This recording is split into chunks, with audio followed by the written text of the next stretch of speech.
Muntik nang mahulog sa bangin sa bypass road sa Batangas City ang isang 12-wheel truck. Nakatutok si Denise Abante.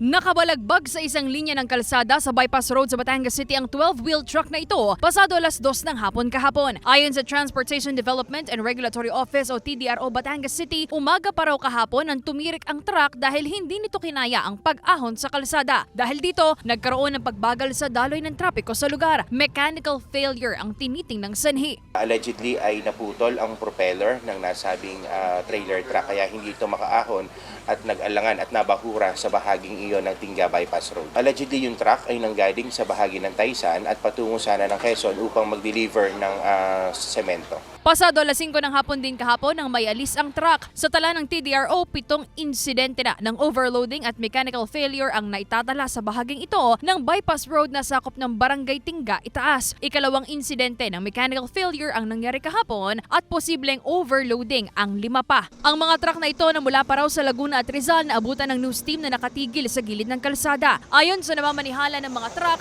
pansamantala muna nilang ipinahinga ang gulong ng mga sasakyan bago umahon sa kalsadang itinuturing din na accident-prone area. Kailangan laging check lang po lahat ng brake, mga brake fluid, ganoon po.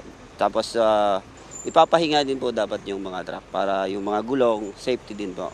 Baka makakadisgrasya po tayo ng ibang mga truck din po, mga ganon, mga ibang sasakyan, tsaka mga kotse din po.